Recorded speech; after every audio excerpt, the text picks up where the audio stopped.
అదే RTV app వార్తల్ని క్షణాల్లో చదివే అవకాశం ఉంటుంది. ఒక న్యూస్ పేపర్, ఒక టెలివిజన్ ఛానల్ మీ చేతుల్లో ఎప్పుడూ ఉంటాయి.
తెలుగుదేశం కుటుంబ సభ్యులకు 6 అడుగుల bullet power star Pawan Kalyan గారి అభిమానులకు, బీజేపీ కార్యకర్తలకు, మహిళలకు అందరికీ పేరు పేరున నా నమస్కారం.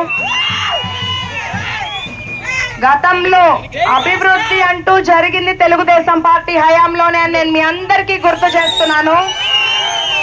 ఇప్పుడు తెలుగుదేశం పార్టీకి జనంతో జనంలో ఒకటిగా ఉన్న పవర్ స్టార్ పవన్ కళ్యాణ్ గారి సహకారం ఉంది, కేంద్ర సహకారం ఉంది.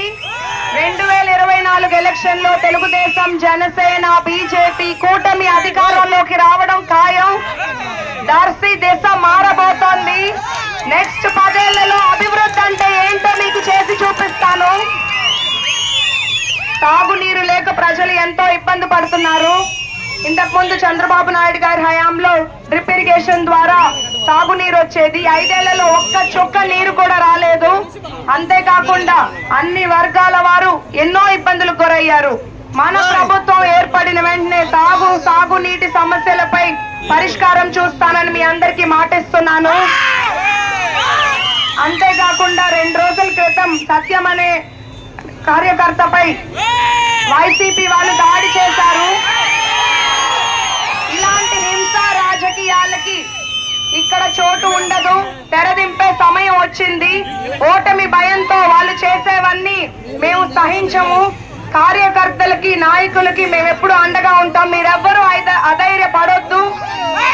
మనం ప్రజలే మన పార్టీకి బలం, కార్యకర్తలే మన పార్టీకి బలం. వారికి ఉన్నది దాడి చేసే కార్యకర్తలు, విమర్శలు చేసే కార్యకర్తలు. నా చుట్టూ ప్రేమించే ప్రజలు ఉన్నారు. మీరంతా ధైర్యంగా ఉండండి.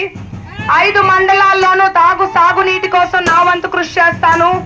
ఇక్కడ మెరుగైన హాస్పిటల్ కట్టి పేద మధ్య తరగతి వాళ్ళకి వైద్య సేవలు అందిస్తాను. మంచి స్కూళ్ళు, కాలేజీలు లేక పిల్లలు, యువత ఎంతో ఇబ్బంది పడుతున్నారు. ఉపాధి అవకాశాలు లేవు. ఇక్కడ ఇంత వెనుకబడిపోయిన దర్శిని ముందుకు తీసుకెళ్లడం ఆషామాషి కాదు. చంద్రబాబు నాయుడు గారు ముఖ్యమంత్రిగా రావాలి. తెలుగుదేశం, జనసేన, బీజేపీ కూటమి వస్తుంది. కేంద్ర సహకారం ఉంటుంది. ఒక ప్రణాళిక ప్రకారం మనం అన్ని నన్ను ఎంతో బాగా అభిమానిస్తున్నారు, ఆదరిస్తున్నారు. ఇదే ఉత్సాహం మే 13 వరకు కొనసాగించి మీ అమూల్యమైన ఓటును సైకిల్ గుర్తుకు వేసి నన్ను ఎమ్మెల్యేగా, ఎంపీగా మాగుంట శ్రీనివాసరెడ్డి గారిని గెలిపించండి.